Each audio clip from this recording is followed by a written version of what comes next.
Buenas noches. Hoy vamos a hablar del cerebro, nada más y nada menos. ¿Y qué es el cerebro? Aquí tenemos una maqueta, valga la palabra, de su anatomía, o mejor dicho, de la anatomía de casi todo el cuerpo.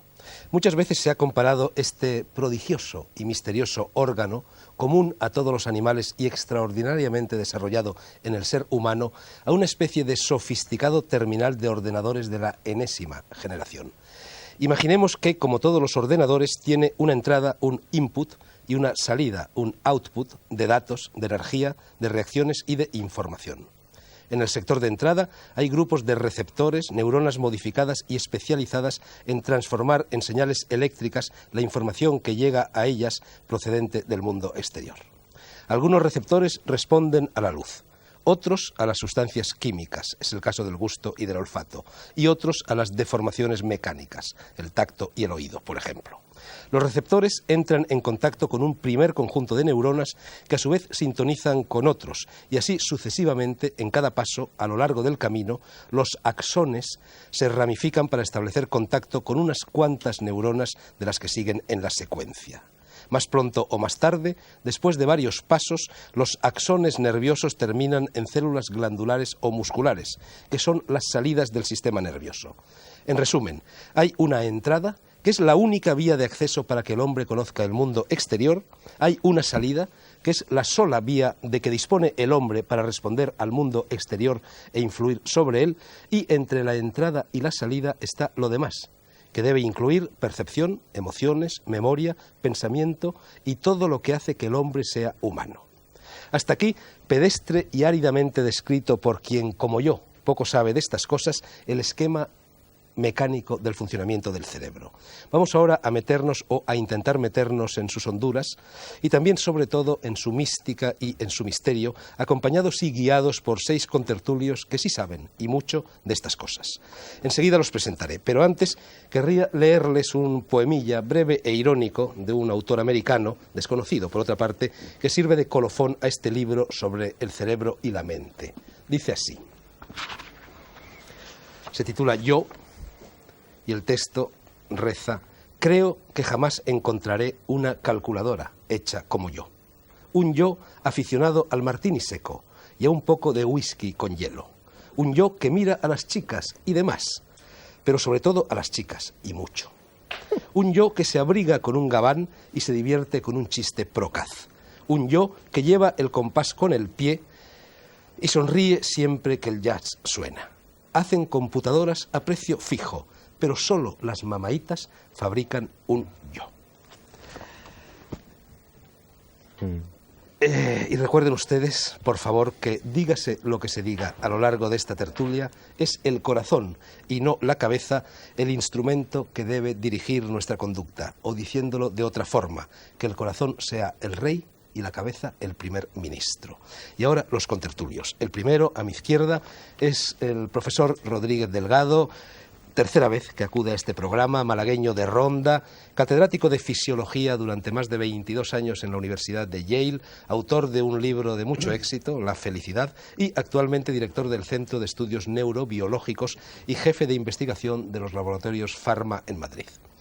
Profesor Rodríguez Delgado, la clave de la felicidad está en el cerebro. ¿Podría ser feliz un descerebrado? ¿A mayor cantidad de masa encefálica, más posibilidades de ser felices? ¿Son stricto sensu felices o pueden serlo los animales? Un descerebrado, evidentemente no. Preguntaría, ¿puede ser feliz una persona bajo anestesia general? No. ¿Y por qué no? Pues tú has dicho que todo está en el corazón y no en el cerebro. Yo diría, pues no señor, todo está en el cerebro y no en el corazón. El cerebro es el centro de las emociones, de la conducta, de todo. Por eso, un descerebrado no puede ser feliz, aun cuando tenga un corazón muy bueno. ¿Y los animales pueden ser felices? Bueno, esto ya depende de la definición que hagamos nosotros de la felicidad. Hombre, ves a un perrito moviendo la cola y lamiendo las manos del dueño, pues eso parece muy feliz. Pero, ¿es eso una felicidad humana o perruna? Yo creo que son cosas muy diferentes. Y la felicidad, a mi juicio, es algo típicamente humano, típicamente cerebral y que exige un cerebro bien formado y tú preguntabas, ¿está en relación con la masa encefálica? Pues no, porque la literatura cita gente, Anatole France, por ejemplo, era un hombre de un cerebro muy pequeñito, y en cambio otros tenían cerebros enormes.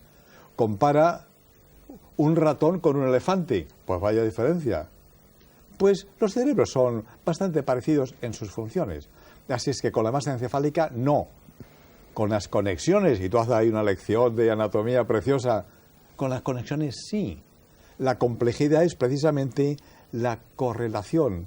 ¿Y qué es la originalidad? Las emociones, la personalidad, fundamentalmente las conexiones interneuronales. Y ya está bien. Hay que continuar lo demás y luego charlaremos que vamos a ver si el corazón o el cerebro, las neuronas o la neuroquímica. ¿Qué vamos a ver más rondeño te ha salido, profesor?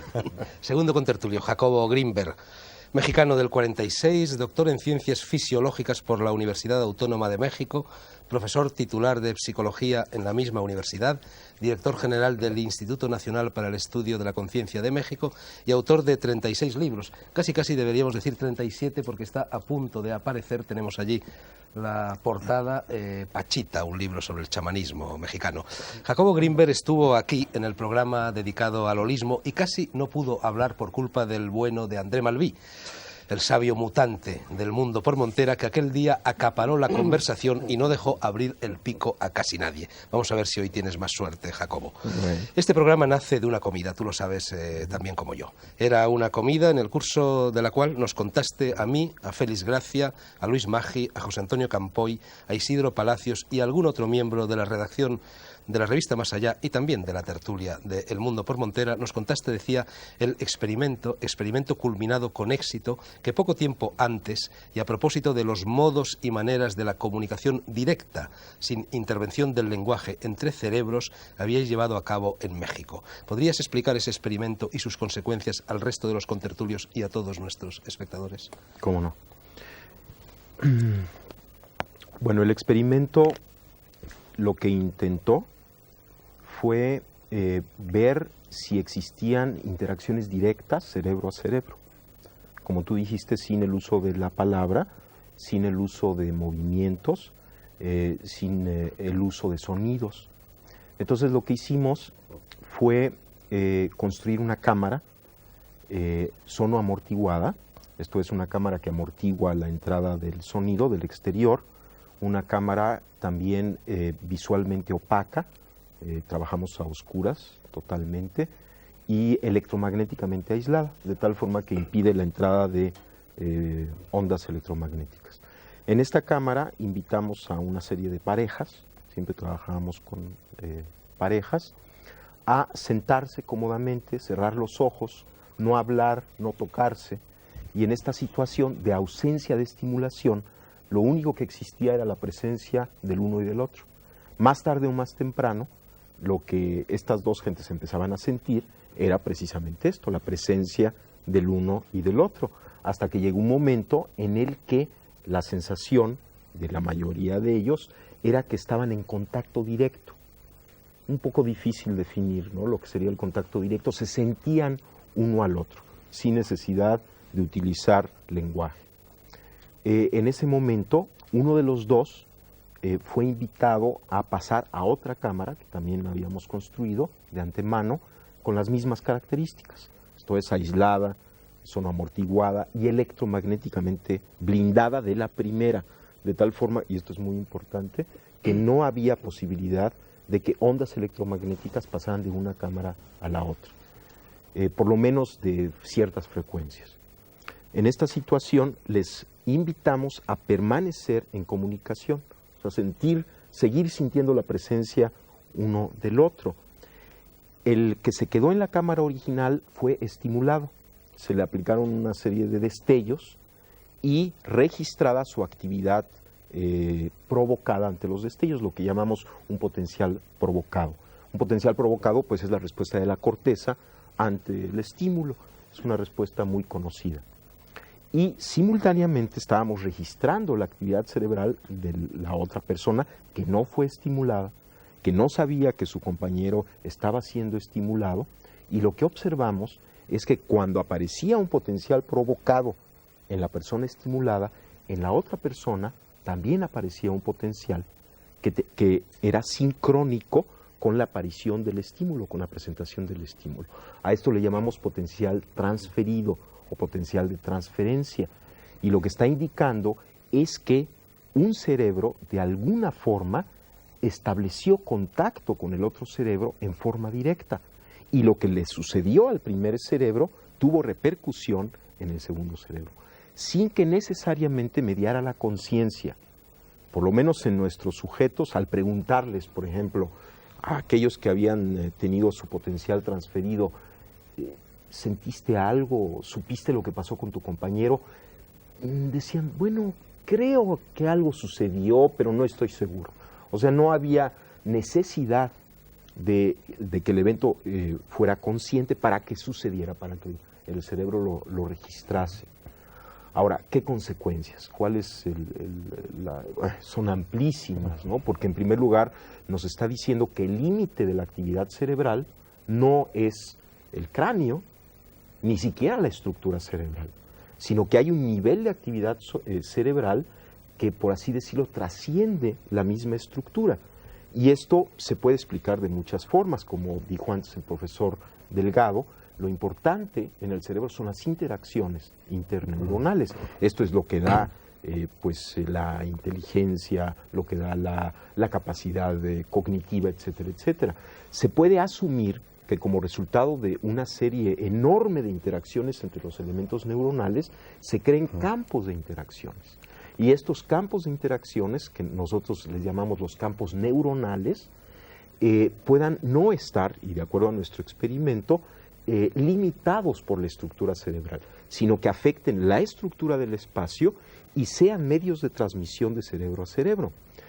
Ahora, esto indica que cada uno de nosotros está interactuando todo el tiempo, sin que lo sepamos, sin que necesariamente tengamos conciencia de ello, entre nosotros. Existen interacciones, de tal forma que así como hay una red de interacciones interneuronales, podemos suponer la existencia de una red de interacciones intercerebrales. Y esto permitiría asumir la posibilidad de la existencia de un organismo que surja de estas interacciones intercerebrales. Un organismo, ¿qué quiere decir un organismo? Un nivel de actividad que nos trascienda como individuos, del cual formamos parte y muy probablemente el que nos está afectando y estamos afectando.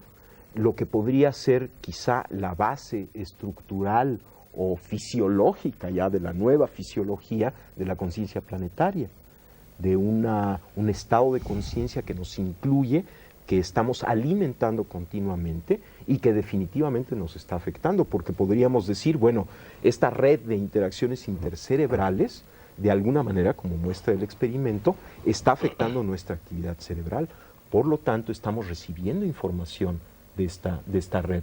Yo le llamo el hipercampo, por darle un nombre a esta red de interacción. Me da vueltas no la cabeza, sino el cerebro, después de oír de Jacobo, y a ver si consigo moderar el resto del programa.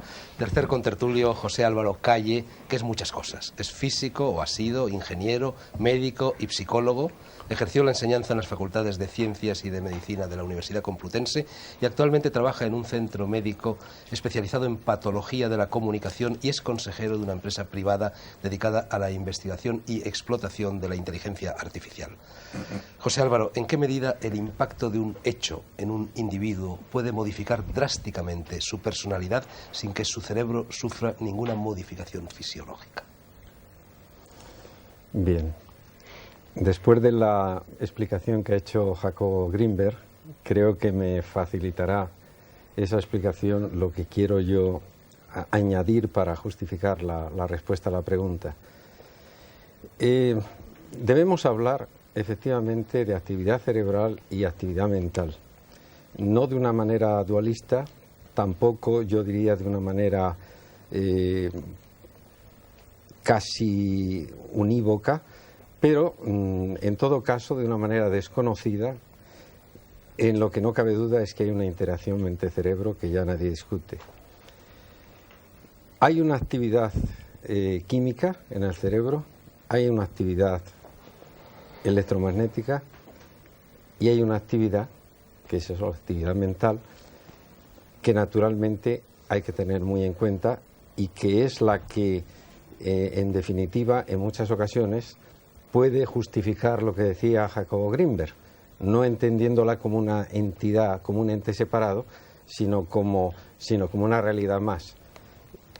Entonces, ¿puede un hecho importante variar la personalidad? Bueno, yo diría que la pregunta es muy buena porque no tiene por qué aparentemente o inmediatamente modificarse para nada la estructura biofísica y bioquímica del cerebro y sin embargo cambiar radicalmente la personalidad. Voy a poner un caso concreto para aclarar ideas. Una persona ha sido entrenada maravillosamente de forma que toda su actividad cerebral sea perfecta. Y además ha mantenido una alimentación perfecta y se ha desarrollado en un ambiente sociocultural también maravilloso. Y un día, con la voz más armoniosa y angelical, incluso yo creo que se le podría decir, como en el chiste por sevillanas, se le podría decir: mira, tu familia ha perecido abrasada en un incendio. Eso es suficiente para trastornar absolutamente el comportamiento en adelante de esa persona, si no estaba preparada su personalidad para resistir tal envite.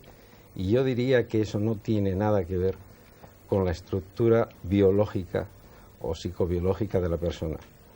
En definitiva, creo que un hecho puede cambiar radicalmente la personalidad y, sin embargo, en principio, no afectar para nada esa estructura biológica. Ahora bien, lo que sí va a pasar es que como hay una interacción entre la actividad mental y la actividad cerebral, va a repercutir ese impacto vía mental en el resto de la persona, se va a alterar la bioquímica, va a cambiar toda su actividad endocrina, cardiovascular, todo. Las defensas le van a disminuir a esa persona y, en definitiva, esa persona tiene tantas más posibilidades en resistir esos embates duros de la vida cuanto que esté mejor preparado mentalmente. Y ya para terminar, quisiera añadir algo que suena un poco a broma, pero corroborando lo que dice Jacobo Grinberg. Cuando terminemos esta emisión, yo propondría a todos los que estamos aquí y a todos los que nos escuchan que meditaran si nos llevamos a casa cada uno de nosotros nuestra mente, o nos la dejamos aquí, o continúa aquí de alguna forma y en nuestra casa también. Porque este es un problema realmente, yo creo, interesante desde el punto de vista científico y al mismo tiempo filosófico. Se quedan aquí nuestras mentes, nos las llevamos, están aquí y allí. Oye, dímelo, ¿se quedan aquí nuestras mentes o nos las llevamos? Yo diría, hablando con toda brevedad, que se queda aquí y se queda allí. O sea, realmente que permanece en todos los sitios. Cuarto contertulio y miembro habitual del Mundo por Montera, no voy a presentarlo, Antonio Escotado. Antonio, los frenólogos, que con el italiano Lombroso a la cabeza tuvieron bastante predicamento científico durante el siglo pasado y parte del XX, adscribían las funciones espirituales a zonas concretas de la geografía del cerebro, estableciendo así una especie de topografía tangible del espíritu y encauzando este a través de un mecanicismo y de un determinismo prácticamente absolutos. Con ello liquidaban el libre albedrío. Hegel, en la fenomenología del espíritu, sostenía lo contrario, la imposibilidad de localizar el espíritu. Es el espíritu el que crea el cerebro y no al revés. Me gustaría que te explayaras un poco sobre estas nociones. Bueno, nos hemos reunido aquí a tratar un tema, como antes comentábamos, atroz. La piel es esencial para la supervivencia.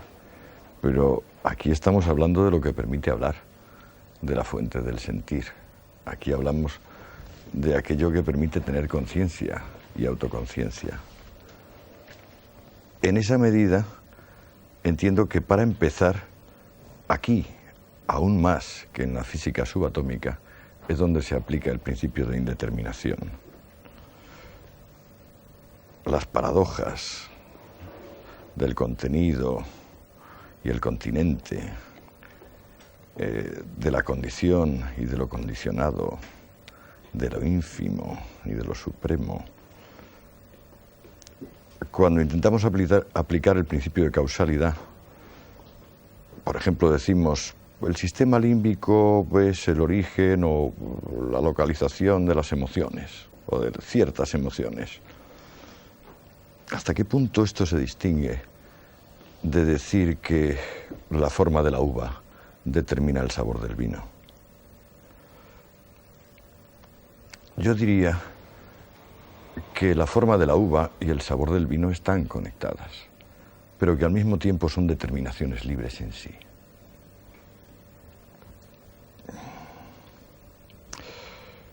Esto es extremadamente complejo. A mi juicio, la investigación que se permite tomar como objeto el cerebro, comprendiendo el cerebro como un órgano de extraordinaria complejidad, es el momento en el cual aquello que habla y siente, el espíritu, busca una imagen exterior para sí mismo. En el momento en que busca una imagen exterior para sí mismo, no tiene más remedio que plantearse como cosa, es decir, como elemento fijo, como medio, y en esa misma medida como órgano, porque eso es lo que significa órgano, instrumento. En su formulación originaria, el espíritu se pretende lo contrario, es decir, fin en sí, pura relación, algo irretenible y fluido. Lo que resulta de la conexión entre este esfuerzo del espíritu por darse una imagen exterior y lo que el propio espíritu es que deja de ser pensamiento, sentimiento, inteligencia, para plantearse como algo que tiene pensamiento, sentimiento e inteligencia. Es decir, se expone a sí mismo como facultad, en vez de exponerse a sí mismo como naturaleza. Entiendo que es un tema donde normalmente nos desorienta la complejidad y, sin embargo, deberíamos atenernos a la sutileza. ¿Por qué es la sutileza el contenido de este asunto? En la medida en que las intervenciones previas de los contertulios son tan excelentes, yo no querría con la mía interrumpir la fluidez de este diálogo. Vamos a ver si tampoco nuestro quinto contertulio la interrumpe. Se trata de otro miembro habitual del Mundo por Monteras, el psiquiatra José María Poveda. José María, hace un mes yo acababa de regresar de Oriente, tú viniste a cenar a casa, estaba también Antonio Escotado, y yo os dije que para mí Oriente era algo así como la Virgen de Lourdes para los tullidos, que llegaba allí y en cuanto colocaba el pie en el aeropuerto de cualquier país oriental, inmediatamente todos mis males, todas mis preocupaciones, todas mis neuras, todas mis dolencias desaparecían como por arte de encantamiento, y que no me lo podía explicar, me lo explicaría si hubieran transcurrido 2 o 3 o 4 días desde mi llegada, pero simplemente al llegar en el mismo instante me parecía bastante extraño. Entonces tú me dijiste algo que me inquietó y que yo ahora te voy a lanzar. Me dijiste, bueno, Fernando, es que tú trabajas sobre todo con el hemisferio derecho del cerebro y en Oriente también tiene más peso en su vida, en su historia, en su cultura, en su civilización, el hemisferio derecho que el izquierdo. Después de eso yo casi me hubiera quitado el hemisferio izquierdo y me hubiera tirado. Es este que pues tengo en las manos. ¿Qué me querías decir con esta afirmación? Bueno, bien, pues efectivamente una afirmación que era como un mapa para el territorio que es el cerebro y un intento de explicación para ello. Efectivamente, el cerebro, como han apuntado las personas que anteriormente han hablado, es de una complejidad asombrosa. El número de neuronas pues sería no mucho, pues muchísimo. Cifras de decir, bueno, ¿se imagina usted la plaza de Tiananmen llena de chinos? Bueno, pues 1 millón de plazas de Tiananmen llena de chinos tenemos dentro de la cabeza si nos ponemos a contar las neuronas, ¿no? Cosa que casi no cabe en la cabeza. Entonces, para explicar cómo funciona el cerebro, ¿seríamos capaces de monitorizar a millones de chinos en sus interacciones y hacernos otro mapa de lo que realmente supone la acción de millones de chinos en interacción? Bueno, eso es lo que pretendía el sistema comunista, pero parece que han fracasado. Es complicadísimo. Entonces, lo que te comentaba al hablar de hemisferio izquierdo y hemisferio derecho es que esto es un modelo de una manera de hablar, un mapa para el territorio del cerebro que puede ser además pues muy matizado. Pero una idea que comprobamos en una serie de experimentos en California hace una serie de años, en los que estaban pues Sperry, Gazzaniga, Gallin, una serie Olstein, sobre quienes ha escrito pues el propio Calle pues ha escrito sobre ello en el libro que hay de sistema nervioso y sistemas de información.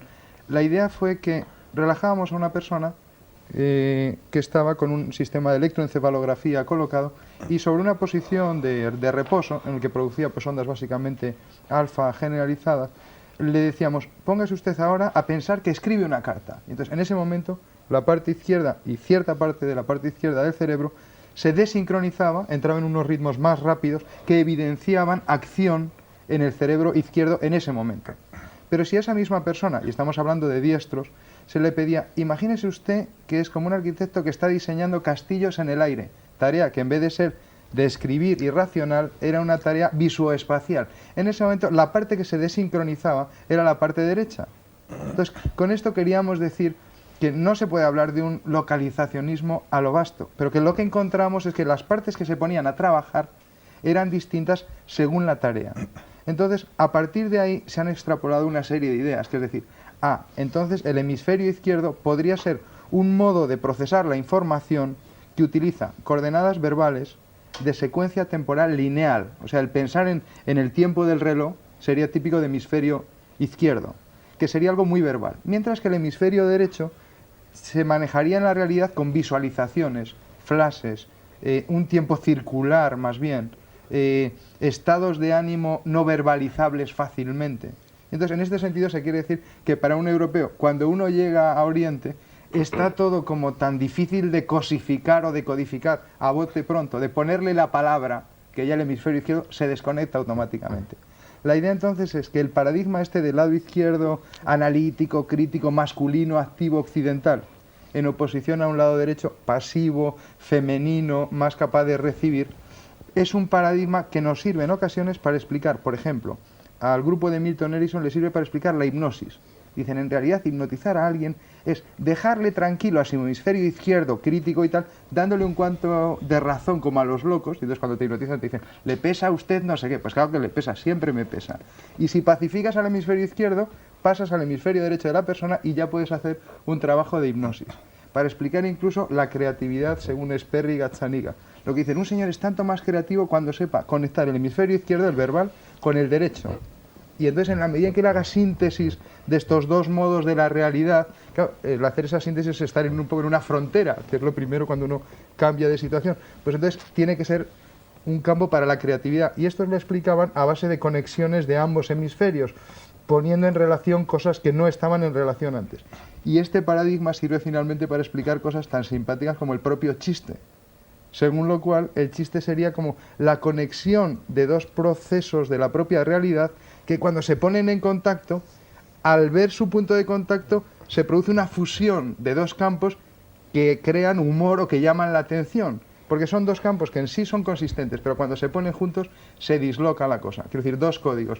Esta es la teoría de Arthur Koestler en un libro muy bonito que se llama El acto de la creación, The Act of Creation. Entonces dice, si el chiste este de que había un señor jugando en la cárcel con sus carceleros a las cartas. Los carceleros, un chiste alemán malísimo, por cierto. Entonces estaba jugando a las cartas con los carceleros. Los carceleros, al ver que este hombre les hacía trampas, le dieron una patada en el culo y lo echaron fuera de la cárcel. Pues claro, son dos líneas consistentes de pensamiento, pero cuando se ponen juntas pretenden justificar la gracia, ¿no? Entonces, lo que el paradigma llamaba la ruptura de sistema, en cierto modo. Esto es. Bueno, entonces tengo que llegar a la conclusión de que yo soy oriental, femenino y de derechas. Vale. Sexto contertulio, mejor dicho, contertulia, Dominique Aubier. Francesa de origen y española por vocación, un personaje casi mitológico para quienes desde hace varias décadas nos interesamos por el esoterismo, por el pensamiento mágico, por las religiones esotéricas y por las tradiciones iniciáticas. Es imposible comprimir la vida y la obra de Dominique en unos instantes de presentación del Mundo por Montera. Dominique ha hecho de todo en la vida, ha escrito novelas, se ha interesado por la tauromaquia, intervino en la resistencia francesa, un buen día se instaló en España hace ya casi medio siglo, se instaló en el litoral almeriense, en el litoral de Mojácar, de Carbonera, de Agua Amarga, se dedicó allí a la promoción del turismo y se dedicó sobre todo, después de una lectura traumática del Quijote en 1951, a investigar en la estructura talmúdica y cabalística de la obra de Cervantes. Y desde allí, poco a poco, llegó a desembocar, respondiendo siempre a la lectura del Quijote, en este libro monumental, La cara oculta, la cara escondida del cerebro, en 2 volúmenes, que ha aparecido hace pocos meses en Francia y que ha tenido una enorme repercusión en los medios culturales franceses y pienso que dentro de poco lo tendrá también en los españoles. Dominique, tu libro busca el camino de lo que en la Bhagavad Gita de la religión hinduista se llama conocimiento esencial. Dice Krishna a Arjuna en el versículo 2 del canto 7 de la Bhagavad Gita: voy a revelarte sin omitir ni olvidar nada el conocimiento esencial, lo que en sánscrito se llama vijnana. Cuando lo hayas recibido no te quedará nada más por aprender en este mundo. Esto lo dices en la primera página. En la página 20 del 2º volumen explicas que el conocimiento, la gnosis, la iniciación, consiste en tener la tet dan la tet, la cabeza con mayúscula en la cabeza con minúscula, tal y como lo señala un proverbio hebreo a propósito del sabio. Me gustaría que aclararas un poco, en la medida de lo posible, este galimatías y también qué relación guarda todo ello con la cara oculta del cerebro. Pues he sido muy emocionada de oír hablar español con tanta perfección y debo excusarme porque yo hablo un español de campesina, ¿no? El bueno, Pero ese es el bueno, Dominique. espero que sea el No el de bueno, los pero políticos y el de los me perdonarán economistas. todos los errores, ¿eh? En francés sería muchísimo más inteligente que en español, pero el corazón, como tú decías, es muy hispanizado. Pero en francés no se puede escribir el Quijote. Entonces voy a buscar. He sido muy emocionada por sus intervenciones a todos, porque me han colocado, sin haberlo previsto, en la misma situación que está usted aclarando. ¿Cuál es? Pues uno busca... Dominique, aquí nos tratamos todos de tú, Ah, de tú. como en Carbonera. Perdón, es que el tú me es muy difícil, pero con muchísimo gusto voy a dar del tú al señor Delgado, que tiene pariente en Carbonera que nos están oyendo.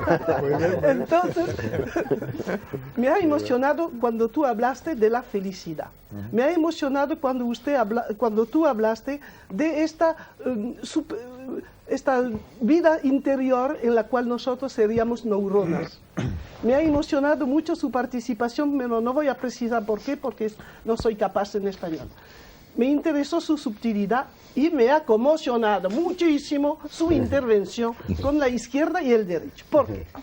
Porque la primera cosa que enseña Krishna, pero que también enseña el Talmud y que enseña cualquier tradición, y que la vamos a repartir simbólicamente entre nosotros, es que el cerebro, su primera aplicatura es de ser con 2 hemisferos, lo que decía usted, el de derecha y el de izquierda. Pues esta noción que están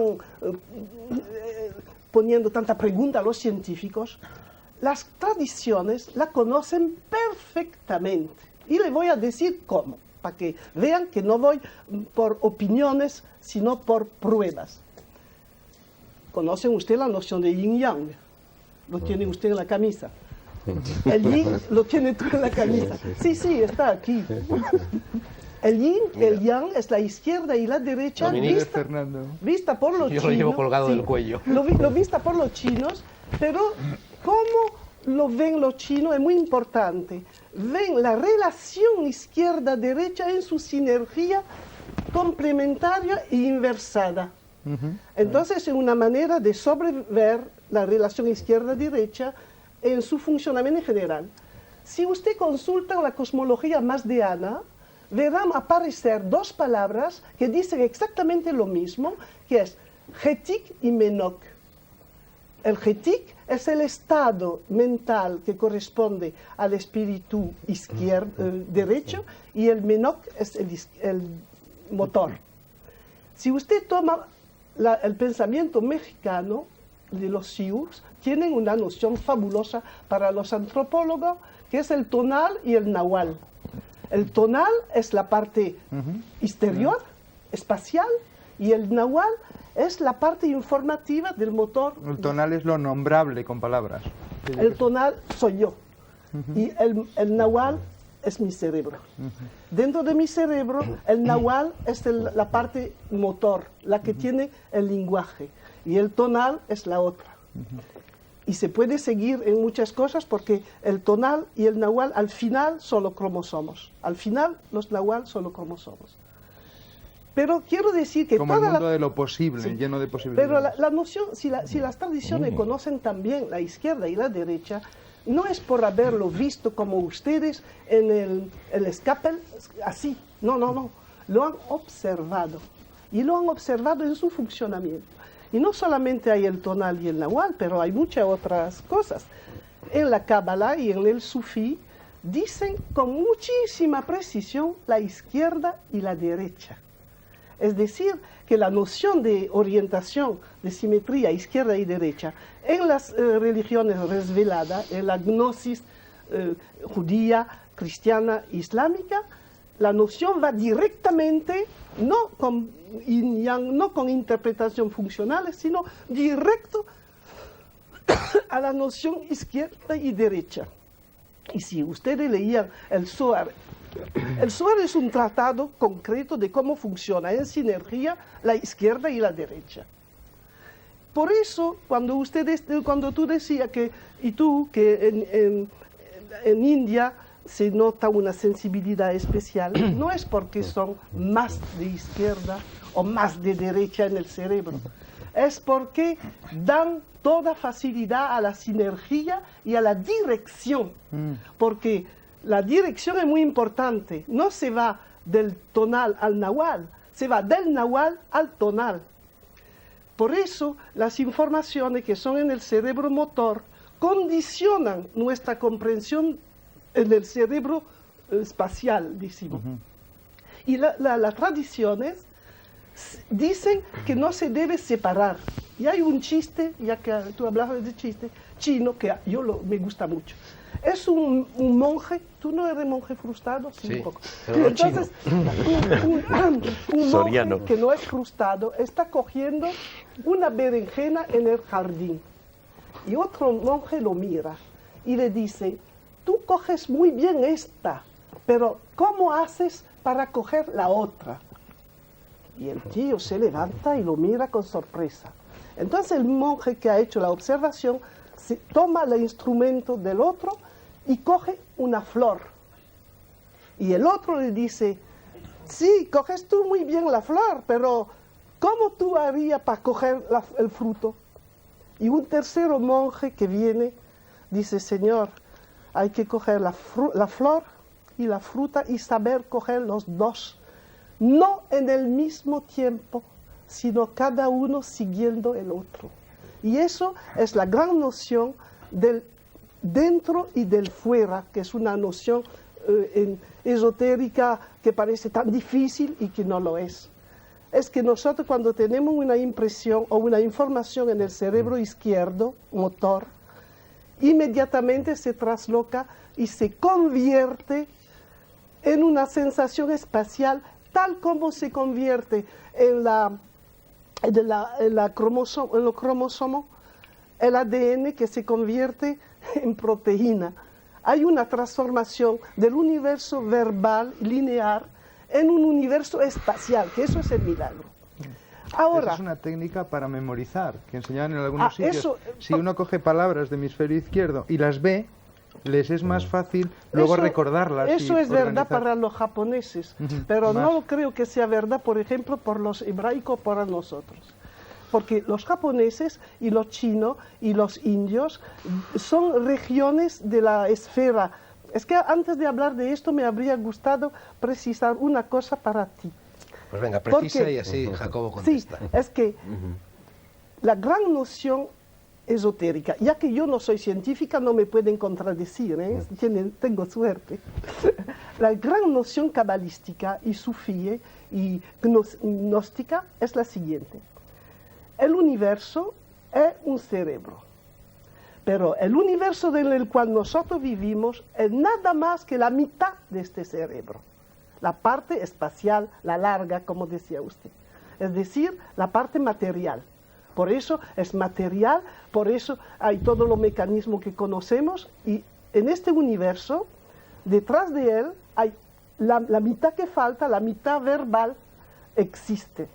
En la Cábala es una noción muy clara en gnosis bíblica porque se llama el príncipe de la cara, el que manda ahí, que no es Dios ni el creador, es la otra parte del cerebro. En este son nociones esotéricas, no son nociones científicas, aunque hoy la ciencia va muy cerca, porque el concepto antrópico no sé dónde está aquí, si no es muy cerca. Los científicos son al borde de decir lo mismo. Dicen los esotéricos que en este universo lo que da la forma es el concepto de creación. Y dentro de este universo todo es cerebro. Los ciclos son todos cerebros. Entonces la vida, la Tierra es un cerebro. Y la vida es un cerebro, pero cuidado, de la vida vemos nada más que una parte. La parte visible, el hemisferio espacial, y el otro no lo vemos, pero es el que comunica. Entonces, si don Juan, por ejemplo, dice, la otra vida me vienen a mirar, te vienen a mirar. Claro, porque hay muchas formas de vida que son formas de conciencias que existen en el universo y que participan a la vida y nosotros la podemos seguir, vivir. Entonces, el concepto iniciático es interesante hoy por esta razón, que viene a dar todo lo que prometía la Bhagavad Gita, no una ciencia objetiva, sino una manera global de pensar la ciencia y de integrarla a una síntesis prefabricada, porque hoy si poníamos los científicos con la obligación de hacer su síntesis, se darían muchos dolores de cabeza y creo que nadie lo puede hacer. Porque yo he hecho un estudio, que lo hablo en mi libro, de todas las tentativas oficiales del mundo desde 1950, que son 40 años ya, para buscar la síntesis, y no hay manera. No hay manera, porque la síntesis no es necesario hacerla, preexiste y está confiada a todas las tradiciones. Y lo que a mí me emociona, y eso lo quiero decir porque soy cabezona, es que es formidable de ver la ciencia y todas las religiones, todos los mitos, todas las tribus, la más mínima tribu de India o de África, saber lo mismo, a condición de saber de qué hablamos. Si hablamos del cerebro como organización, donde la función se impone en la estructura, encontramos que en el mundo no hay que pelear, el mundo entero, en muchos idiomas, en muchas formas de cultura, en muchas expresiones rituales, simbólicas, objetivas, dice lo mismo. Pero hay que buscar los puntos en los cuales esta opinión se hace. Por ejemplo, hablándote a ti de la vida, te he dado un punto de unión. Pero por la felicidad del señor Delgado, se podía decir la misma cosa. La felicidad, tú has dicho, es cuando un cerebro funciona bien. Dominique, ¿me permites que te interrumpa? Sí. Porque se nos está yendo el programa entero. Eres casi peor que André Malví. Yo creo que en vez de seguir el camino de la felicidad, vamos a seguir el camino que había señalado en tu interpelación a Jacobo. Y Jacobo creo que quería decir algo. Y luego el profesor Rodríguez Delgado. Jacobo Grimberg. Bueno, yo robo a todos más brevedad de las intervenciones porque se nos va el programa. Perdóname, que no me he dado cuenta. Nada, no te preocupes, pasa siempre. Bueno, ha sido muy interesante escucharlos y yo estoy de acuerdo con Dominique, ¿no? Lo importante es la sinergia. Y yo quisiera relatarles un experimento que hicimos en México, que está íntimamente ligado con algunas de las cosas que se han hablado. Durante varios años estuvimos registrando la actividad del hemisferio derecho y del hemisferio izquierdo, y lo que hicimos fue un programa con una computadora, un ordenador, en donde la computadora recibía la información de ambos hemisferios, la comparaba entre sí y dependiendo del resultado de la comparación daba una serie de señales a los sujetos. Por ejemplo, si las formas de onda de los dos hemisferios eran muy parecidas, la computadora daba un tono muy grave, un sonido grave. Si las formas empezaban a ser diferentes, las formas electroencefalográficas, daba un sonido agudo, de tal forma que el sujeto podía conocer, a través de un sistema de retroalimentación sonoro, el estado de su unificación interhemisférica y además aprender a modificar las relaciones interhemisféricas. Podía, por ejemplo, decidir incrementar la correlación interhemisférica yéndose hacia los sonidos graves o decidir incrementar la diferencia, la lateralización yéndose hacia los sonidos agudos. Esto lo repetimos en más de 30 sujetos durante 3 o 4 años porque lo que queríamos saber es cuál era la experiencia de la unificación, o sea, qué es lo que sucedía con la psicología del sujeto cuando sus dos hemisferios empezaban a trabajar en forma correlativa. Y lo que en todos los casos los sujetos reportaron es que a medida que se incrementaba la correlación interhemisférica y llegaban entonces los dos hemisferios a trabajar en forma coherente, su sensación era la de llegar o la de tocar un centro yoico, una unidad, un estado interno de quietud, de paz, de coordinación. O sea, había un isomorfismo entre su experiencia subjetiva y la correlación interhemisférica. En cambio, mientras menos correlación interhemisférica había, los sujetos reportaban una sensación de dispersión. Se sentían mal, se sentían que no estaban en unidad. Muy interesante. Los sujetos más entrenados reportaban que cuando lograban controlar a voluntad la correlación interhemisférica, esto es, incrementarla o decrementarla a voluntad, empezaban a sentirse como en una existencia, en un estado, en una localización extracerebral. O sea, no quiero decir que se salían de su cuerpo y veían su cuerpo, sino que sentían que su experiencia estaba localizada en un lugar que ya no era derecho-izquierdo, sino que incluía a ambos. En un segundo experimento, lo que hicimos fue hacer interactuar gentes que normalmente permanecen en un estado de alta correlación interhemisférica. Todos nosotros tenemos oscilaciones en nuestra interacción interhemisférica. No hay, a menos que seamos meditadores veteranos, un estado de continuidad en la correlación interhemisférica. Oscilamos, a veces hay más correlación, a veces hay menos correlación. Tenemos patrones de correlación interhemisférica que seguramente están asociados con nuestros estados de identidad o no identidad, de unificación o no unificación. Entonces, lo que hicimos fue hacer interactuar sujetos que estaban en diferentes niveles de correlación. Y lo que observamos, parecido al experimento de potencial transferido, es que el sujeto que tenía más elevada correlación interhemisférica siempre atraía hacia su nivel al otro sujeto. Esto es en la interacción preverbal, no sin verbalización, simplemente por la sensación de presencia mutua, el sujeto que tenía baja correlación empezaba a aumentarla. Y el que tenía alta correlación disminuía ligeramente su correlación hasta que llegaban a un equilibrio.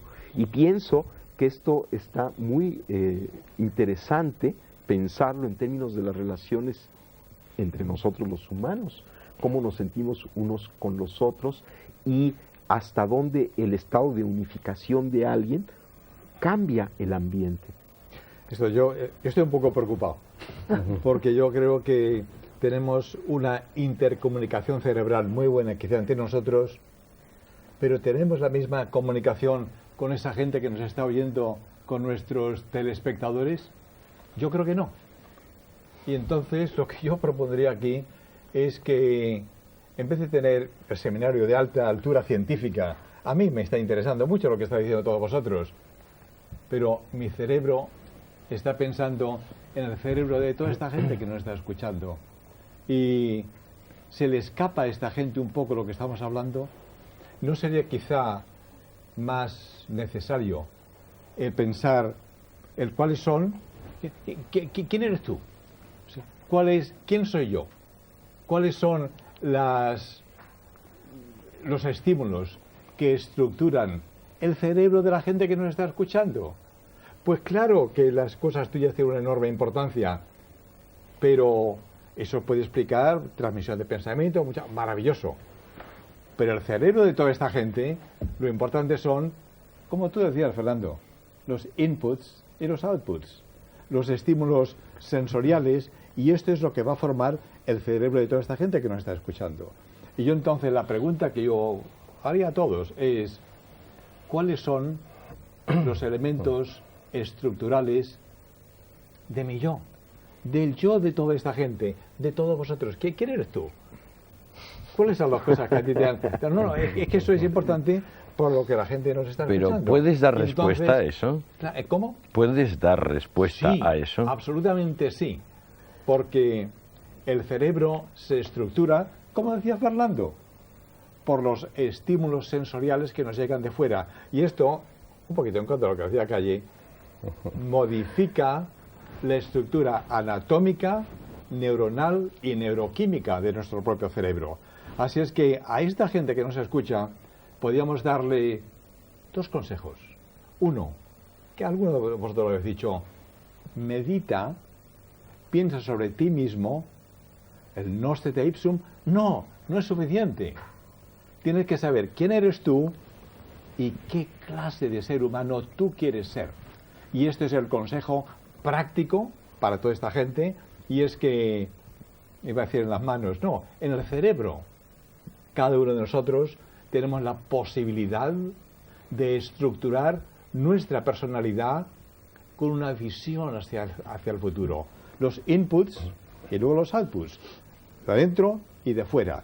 Y esto estructura nuestro cerebro, y esto permite que esta gente que nos está escuchando, que cambie, si ellos quieren, sus propias concepciones religiosas, políticas, mentales, de actuación, etc. O sea, y ya con esto acabo, medita y actúa.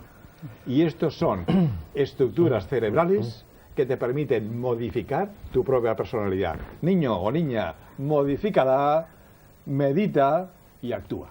José María Poveda ha sido el primero en levantar el dedo. Sí, que esto de quién eres tú es una pregunta filosófica casi fundamental, pero la respuesta es problemático pensar que pueda ser verbal, que una respuesta verbal agote la respuesta a quién eres tú, y si decimos quién eres tú, cerebro, ¿qué sabemos de ti así un poco en plan mínimo, ¿no? Pues de entrada, por ejemplo, MacLean, es una de las personas que han divulgado una noción también muy interesante, porque hemos dicho, derecho e izquierdo es una visión horizontal del cerebro, pero una visión de niveles del cerebro. La idea de MacLean era que cada uno de nuestros TUS incluye, y casi de manera doble, 3 sistemas de cerebros. Incluimos el cerebro y la memoria, si se quiere, y las maneras de ritualizar y de agredir de los reptiles.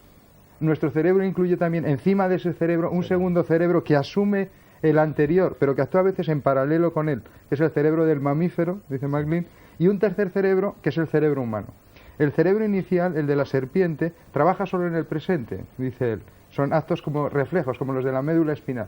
Por eso, por ejemplo, los psicólogos que modifican la conducta no trabajan con serpientes, porque las serpientes no se pueden entrenar, prácticamente no tienen una memoria organizada bien. Los mamíferos ya tienen el pasado incorporado a su sistema de cerebro, organizan la información de manera más sofisticada, son capaces ya de rituales, de emociones, de otras historias. Y un tercer nivel ya es el nivel, digamos, cerebral, frontal, que incluye la capacidad del futuro. Entonces, cada uno de nosotros es varios TUS a la vez, y además independientes, y no siempre conscientes de los otros niveles. Sí y no, porque lo que hay que hacer precisamente es darte cuenta, las cosas de Paul MacLean son muy discutibles, pero bueno, darte cuenta de quién eres tú, y entonces esa conciencia, cambiarte tú si tú quieres.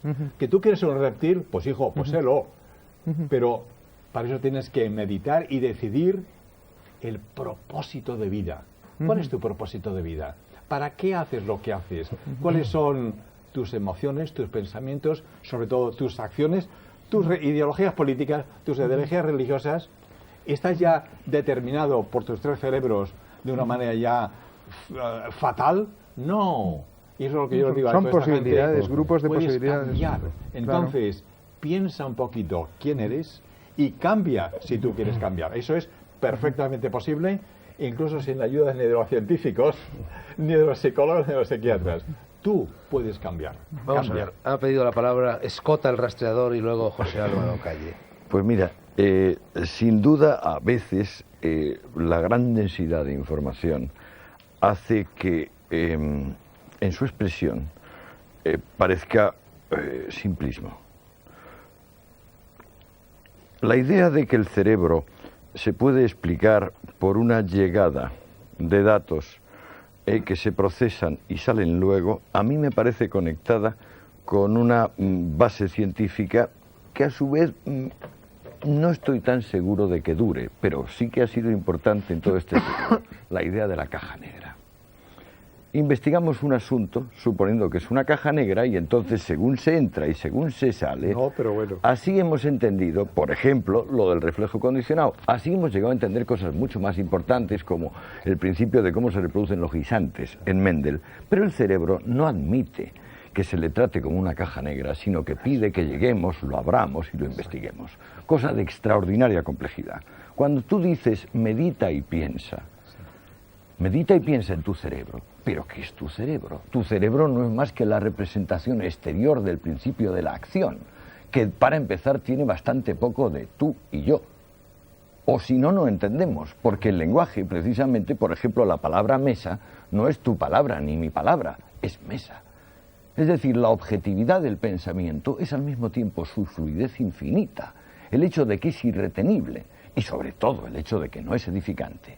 El hecho de que no se puede plantear como un consejo a alguien.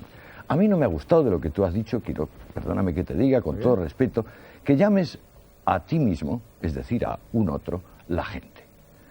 Y mucho menos que esto se circunscriba a piensa o no piensa. En realidad, creo que si lo pensamos con una cierta objetividad, aquí estamos esta noche con estas luces, no veo ninguna razón para imaginar que meditamos más que los demás. Ni la más mínima. Bueno, esa es la cosa maravillosa del cerebro, es que nos permite estar en discordancia. Claro. Y lo que yo digo es que hoy día hay unos principios neurobiológicos, que el cerebro es muy complejo, pues claro que sí, pero en esa complejidad hay cosas muy concretas, por ejemplo, la educación, y si tú no sabes neurobiología, tú vas a educar mal a tus niños y a tus alumnos. Neurobiología, educación. Pues estamos aliados, perdona. ¿Eh? Para ser padre, Estamos hay que saber aliados. neurobiología. Un poquito, bueno, no mucha, pero un Neuroquímica. poquitín hay que saber, para ser padres, hay que saber educación, ¿no? Hay que estar educados. Y si no, tú vas a maleducar a tus niños. A lo que yo digo... Mañana mismo me voy a la Biblioteca Nacional y me pollo toda la neurobiología. No, mucha neurología. Es muy poquita, es muy sencillita. Pero lo que quiero decir es que hay unos principios muy sencillitos que hay que saber aplicar.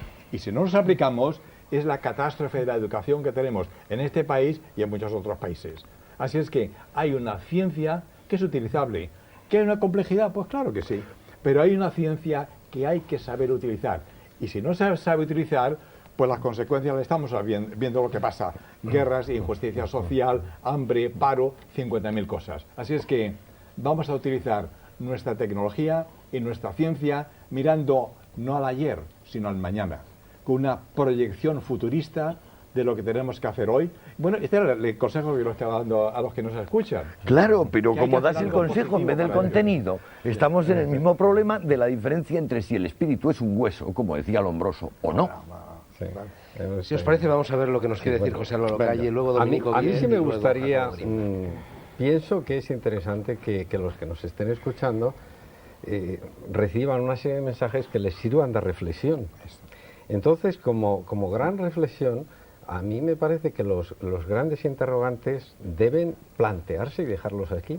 Por ejemplo, la ciencia más dura, la hardware de la ciencia, como es la física, es al mismo tiempo la más mágica. Eso.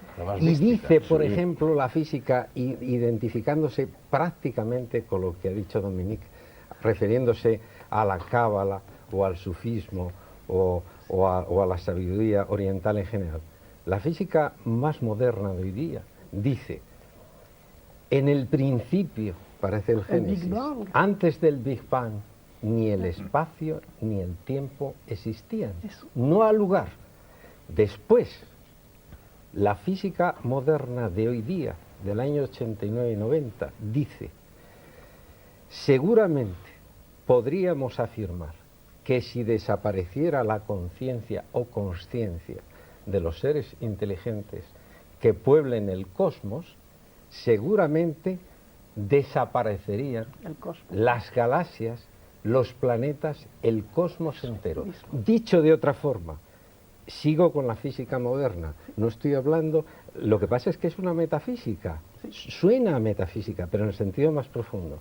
Sigue la física diciendo, de tal forma que el cosmos posiblemente lo crean, aquí tenemos los espiritualistas, los idealistas de Berkeley, los propios habitantes del cosmos.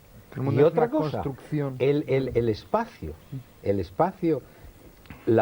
el único latinajo que voy a utilizar es este, el espacio de Minkowski, es el espacio vacío, potencial, lleno de posibilidades. Aparentemente no hay nada, ni siquiera energía. Lo que pasa es que hay energías positivas y negativas compensadas. Y en ese estado la entropía, la perfección es máxima. Y tenemos el Ein Sof de la Cábala. Eso. Cuando se rompe eso, aparecen las energías negativas, aparecen las energías positivas, aparece la degradación del universo, la entropía va aumentando más y más, y hoy día quedan unos retazos del universo primigenio, las supercuerdas. Esto no lo digo como erudición para que los oigan, sino para que se planteen que entonces la mente, ¿qué es? Pues la mente a lo mejor es una realidad que no obedece perfectamente a las estructuras de espacio y tiempo, por lo cual si no obedece a las estructuras de espacio y tiempo, no tenemos por qué empeñarnos en sacar longitudes de onda que entendamos o frecuencias o lo que sea. Claro. En el mismo ser humano hay unas diferencias brutales, como sabéis todos. Mientras que el oído, yo lo comentaba con vosotros, entiende de 6 a 6.000 hercios, en números redondos, la visión tiene que estar preparada la nuestra para identificar unas frecuencias que están en los órdenes de cientos de billones, con B, españoles, de hercios. Entonces, yo creo que al espectador sí le llamará la atención el que diga, bueno, pues, como yo decía, la enciclopedia de la ignorancia es tremenda en toda la dinámica de la mente. Bueno, pues es un buen mensaje. Yo quería decir una cosa en relación con todo esto. En la época cuando la humanidad pensaba simbolismo, que son las religiones y la mitad de la gente, porque la gente, y digo la gente, no sé si es la buena palabra, porque quiero decir mis semejantes, todo lo que tenía un cerebro, que sean instruidos o no lo sean, recibían de la fe ciertos conceptos y además su experiencia personal le traía a saber cosas muy profundas. Yo le voy a decir una. En Francia, en los campos de Saintonge, hay un refrán de campesinos que dice: todo lo que pasa, repasa. Es decir, todo lo que viene una vez, viene una segunda vez. Bien, ahora voy a llamar en mi cerebro mi Donde memoria... hubo queda, Sí, decimos en mi España. memoria talmúdica. Pues mire, es una ley de la hermenéutica bíblica que todo lo que pasa, repasa. Por eso en la Biblia se dice no Moisés, se dice Moisés, Moisés, o se llama Abraham, Abraham. Y además en hebreo, cuando se lee, las palabras son repetidas. Pecado literario en Francia, pero buena ortografía en hebreo. ¿Por qué? Porque las lenguas sagradas, como el hebreo y muchas otras, saben cosas profundas que lo sabían también los campesinos y lo sabe mi Juana en Carbonera, porque eso de pasar y repasar, vaya si lo sabe ella. Todos los gitanos de Carbonera lo saben. Lo saben por su experiencia íntima, porque han mirado su vida. Porque como esta gente no trabajaba mucho, pues pensaba bastante. Y tienen 15 millardos de neuronas, tanto como tú y yo. Y alguna vez lo utilizan mejor que tú y yo en ciertas cosas. Porque en muchos consejos que me dan mi criada Juana, tiene ella razón y no yo. Porque ve otra cosa. Pero para ver los mecanismos profundos de la vida, son capaces. Y todas las tradiciones han sido formadas por gente sencillos, que tenían observaciones, sin gran ciencia. Eso no quiero minimizar la ciencia, porque la ciencia viene a confirmar ciertas cosas. Por ejemplo, lo de pasar y repasar, que a mí lo he recibido muchas veces por el chino, porque en China también en la versificación, en nuestra misma versificación... Dominique, vamos a decir pasar y volver a pasar, porque repasar perdona. en español significa otra cosa. Mejor, Sí. pasar, perdona. Pasar y volver a pasar. Esas son la ignorancia mía. Nacimiento se completaba. Un segundo nacimiento que tenía una virtualidad fundamentalmente espiritual. Es decir, que en ese sentido el segundo nacimiento tenía una dimensión religiosa, metafísica muy profunda. En ese sentido, por lo tanto, el tránsito, digamos, el viaje iniciático, era un tránsito que existe en nuestra época, pero a diferencia del mundo tradicional, nuestra época también concibe la vida humana como un tránsito.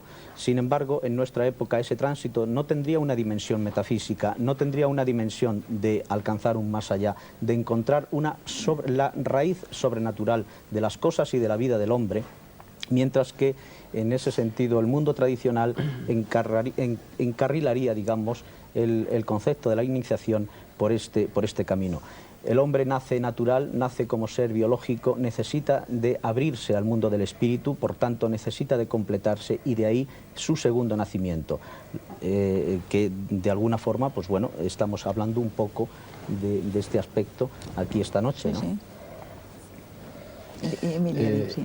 André Malví ha dicho en su introducción algo muy hermoso y muy profundo, que se complementa muy bien con lo que tú, Fernando, has ido diciendo. A mí me ha impresionado mucho tu frase de buscar el viaje iniciático, el yo más íntimo. Yo pienso que no importa dónde se vaya, sino que vayas tú, como decía Séneca. Y sobre todo, el viaje no importa la parte que sea, pero que todo viaje exterior se transforme en un viaje iniciático. Y yo pienso en esa misma línea que tú indicabas, Sibila, al principio, porque además hay que felicitarte por la actualidad del tema. En un libro que acaba de salir, está en todas las librerías, se llama Sol y Sombra, del premio pasado Espejo de España, que hablaba de Buñuel y las relaciones con Dalí, habla precisamente de que todos teníamos que hacer el viaje iniciático.